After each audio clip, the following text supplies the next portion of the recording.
ingin melihat keluarga yang dia tinggalkan, kaifa yaksimu maluhu, bagaimana keluarganya membagikan harta warisannya, wa kaifa yu'addi duyunahu, dan bagaimana keluarganya membayari hutang-hutang si mayit. Ternyata hadis ini tidak bisa dijadikan pegangan dan dikuatkan dengan dalil Al-Quran. Orang yang sudah meninggal, ruhnya tidak bisa gentayangan ke alam dunia. Al-Mu'minun ayat 99 sampai 100. Hatta idza jaa ahadahumul maut, ketika kematian mendatangi panjenengan, qala, orang yang mati ini akan berkata, Rabbir rji'un, ya Allah, kembalikan aku ke alam dunia. La'ali amalu sholihan fimma taraktu, nek aku kembali ke alam dunia, aku akan jadi orang soleh, melakukan kebaikan-kebaikan yang dulu aku tinggalkan. Kata Allah, kala innaha kalimatun huwa qailuha. Alah, lapis menlambemu. Nek kowe uripne belum tentu beramal soleh. Wa min waraihim, dan di belakang orang yang sudah meninggal, barzakhun. Saya sengaja blok warna kuning sebagai titik tekan. Barzakhun adalah alam yang memisahkan antara dunia dan akhirat. Illa yaumi yub'atsun, dia tidak bisa kembali lagi ke alam dunia sampai datangnya hari pembangkitan. Saya analogikan gini. Ini ada 12 gelas. Yang gelas teh ini alam dunia, yang putih ini alam barzah, yang pointer ini alam akhirat. Jadi alam barzah itu di tengah. Dia ini kalau sudah di alam barzah tidak bisa ke alam dunia, tidak bisa melanjutkan perjalanan, dia masih standby di sini, dan roh ini tidak bisa ke alam dunia. Saya pernah ada donatur WA, Pak Dede punya kenalan nggak kiai yang bisa manggil roh? Kayak dolanan jalan kok. Lah buat apa toh Bu? Saya dulu keguguran Pak Dede. Aku jadi penasaran, bayiku yang keguguran ini lanang apa wedok? Pengen tak panggil, tak interogasi ngono. Saya bilang, "Yo enggak bisa, buruh itu enggak bisa kembali lagi ke alam dunia." Kalau ada bayi yang kemudian meninggal, mereka berada di surga. Inna darariyal mu'min fil jannah yakfuluhum Ibrahim. Mereka akan diasuh oleh Nabi Ibrahim. Bapak Ibu, kemudian ada pertanyaan dari jamaah Masjid An-Nur Giringan Mitra belakang atas Roniku. Pertanyaannya gini, Pak Dede, saya itu punya teman pengajian. Kita merintis pengajian. Suatu hari aku mimpi ketemu teman saya ini, padahal orangnya sudah meninggal, masuk ke mimpi saya. Dia tanya, "Lek, pengajian ini melaku apa orang?" Tak jawab, "Alhamdulillah melaku." Lah yang kayak gitu bisa nggak? Ternyata kalau roh gentayangan yang alam dunia, koyo kasusnya Vina Cirebon, itu iso. Ya. Tapi kalau roh masuk ke alam mimpi itu bisa. Nek gentayangan di alam dunia tidak bisa, tapi kalau masuk mimpi, dalilnya dulu ya. Mana dalilnya Pak Dede? Dalilnya ini. Az-Zumar ayat 42. Dijelaskan Allahu yatawaffal anfus hina mautiha. Orang yang meninggal, ruhnya dalam kekuasaan Allah. Wallati lam tamut fi manamiha, dan orang yang sedang tidur, ruhnya juga dalam kekuasaan Allah. Makanya orang mengatakan kalau ada orang yang tidur, wong turu kaya wong. Nah, gitu nih, emang benar. Karena ruhnya dalam kekuasaan Allah. Fa yumsikul lati qadha 'alaiha al-maut. Kalau orang yang dia ditakdirkan meninggal, ketika ruhnya berada dalam genggaman Allah, ruhnya tidak dikembalikan ke jasadnya. Meninggal dia, bablas angin. Wa yursilul ukhra illa ajalin musamma. Tapi kalau orang ini ditakdirkan bisa bangun lagi, tandanya roh dikembalikan ke jasadnya. Makanya setelah bangun tidur doanya apa? Alhamdulillahilladzi ahyana ba'da ma amatana wa ilaihi. Aku bersyukur kepada Engkau ya Allah yang telah menghidupkan aku setelah sebelumnya mati. Betul. Nah, Ibu dan Bapak yang insya Allah dirahmati oleh Allah, jadi bisa masuk ke dalam mimpi. Terus ada pertanyaan, Pak Dede, apakah sesama penghuni alam barzah iso tong cerit? Temu lah cerita. Apakah bisa ketemu? Ternyata bisa. Di dalam kitab Ar-Ruh oleh Imam Ibnul Qayyim. Jadi Ibu dan Bapak, Keuntungan orang yang baik dijelaskan di sini ya Ibu dan Bapak, wal mu'adzaba fi saghlin bima hiya fihi minal adab.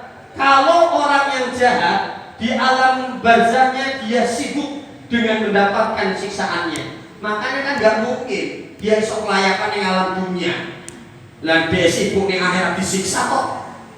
Kalau orang yang baik dijelaskan al-mun'imah, orang yang baik, al-mursalah, ruhnya dibebaskan, ghairul mahbusah, dan ruhnya tidak ditahan.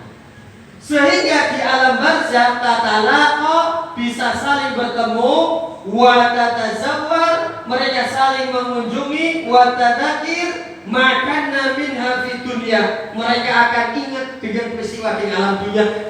Koncoku jamaah haji kami telune. Makanya orang soleh itu neng dunia bisa ketemu, neng alam barzah bisa ketemu, neng swarga bisa ketemu. Kenapa Imam Ibnu Qayyim bilang demikian? Dalilnya Quran surah An-Nisa ayat 69. Wa may yuti'illah wa rasul, barang siapa orang ini ketika hidup mentaati Allah dan Rasulnya, faulaika ma'al ladzina an'amallahu alaihim, maka besok akan dikumpulkan bersama orang-orang yang mendapatkan nikmat dari Allah. Isa kumpul ning dunya, isa kumpul ning alam barzah, isa kumpul ning akhirat. 5 menit lagi masih kuat enggak? Oh iya. Oke, 5 menit aja ya. Oh jangan ya, secukupnya saja. Habis ini boleh sesi tanya jawab ya. Nah ini ada hal-hal penting sebenarnya. Sekarang saya mau nanya, setan, iblis, dan jin sama atau beda?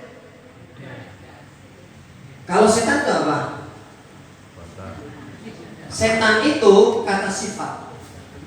Wa kadzalika ja'alna likulli nabiyyin aduwan, dan Allah menjadikan setiap nabi memiliki musuh dari golongan setan, dan setan ini ada jenis manusia, ada setan jenis jin.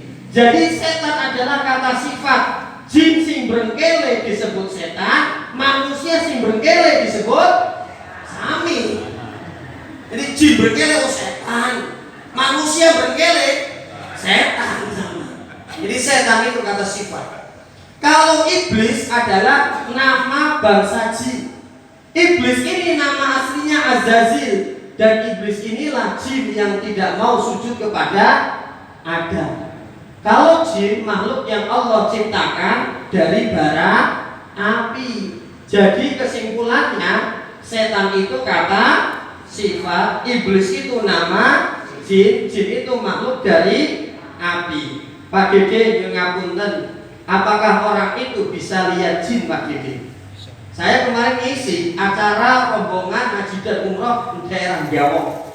Ketuanya bilang, saya tuh kesini Pak Dede, tadi di jalan lihat enten Mbah Kapu putih kabeh nganggo klambi lurik dari jembatan turun ke sungai. Lah aku butine iso delok. Wah iki apel iki. Yang ngapunten, di dalam dalil dijelaskan Ibu dan Bapak, innahum yarakum huwa wa qabiluhu min haitsu la tarawnahum. Sesungguhnya bangsa jin bisa melihat panjenengan dari arah yang panjenengan tidak bisa melihat mereka. Kita lihat arti dari kata jin ya. Dalam fi maqayis al-lughah, dalam kamus bahasa. Al-jin, kenapa disebut jin? Li'annahum mustatirun 'alal ins, karena jin itu tidak bisa kelihatan oleh manusia, maka disebut jin.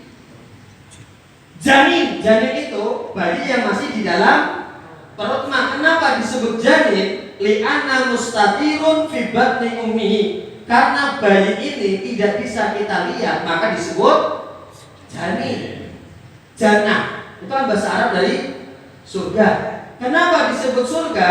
Disebut jannah, mustaqiratun bil asjar, karena surga belum bisa kita lihat karena tertutup pepohonan, belum bisa terlihat, maka disebut jannah. Wong edan bahasa Arabnya apa? Majnun.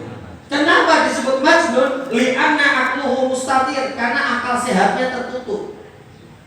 Jin tidak bisa kelihatan, memang namanya aja sudah tidak bisa terlihat oleh manusia. kalau jin bisa menampakkan manusia bukan dalam bentuk aslinya, dan kalau menampakkan berarti dia akan mencelakakan manusia. Dijelaskan oleh Ibnul Hajar dalam Fathul Bari, anna syaitan min sya'nihi an yaghdib. Setan itu sukanya melakukan tipu-tipu. Wa annahu qad yatasawwaru bi ba'di suwar fatamakkana ru'yatuhu. Kalau pengen melihat bangsa jin, dia kalau sudah berubah bentuknya dan tujuannya pasti untuk mencelakakan manusia. Jadi kata Ustaz Khalid Baslama, ketika malam-malam beliau ini sedang sholat, tiba-tiba ada tikus. Tikusnya ternyata nyenggol lampu tintir dan lampunya jatuh ke senjatanya Nabi. Kata Nabi kemudian dipadamkan. Untung Nabi masih bangun. Dan kata Nabi Muhammad, sungguh yang menggerakkan tikus ini adalah bangsa jin. Makanya bangsa jin kalau mencelakakan tidak bisa langsung, dia menggunakan perantara, nakutin gimana agar dia panik terus tabrakan gitu. Kesimpulan, alhamdulillah jam 8.28 kurang 2 menit pas kesimpulannya. Sudah sampai Bu? Udah. Sampai beli HP.